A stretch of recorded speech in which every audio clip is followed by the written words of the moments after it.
amacala enkantolo kodwa kusho ukuthi mhlawumbe sekuzozwanwa yini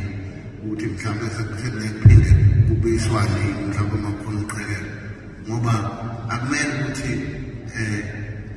uma ukuthi sihlukene seyindlunkulu thina phezulu nesizwe phansi sizohlukana kanjalo ngifisa ukuqinisekisa ukuthi isizwe nabaxabene imindeni bakwethu akubuyiswane lobu bukhosi nalesi sizwe uhlelo kaNkulunkulu wehla ezulwini wazokhanda lobu bukhosi wehla uNkulunkulu ezulwini wazokhanda lobu bukhosi ngalokho ngizama ukuqinisekisa ukuthi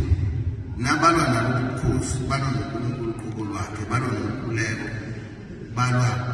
nesizwe okusho ukuthi ngoba idesho lembomvu uNkulunkulu obheke yonke into yala ekhaya nathi akumele ukuthi siyindlunkulu senze lenye indlela kodwa-ke angithandi ukuthi ngande kakhulu ngiyazi ukuthi kuyinkinga kancane kuyihlazo futhi ukuthi kunamacala aseyinkantolo kodwa umoya wobumnyama lo esizolwa nawo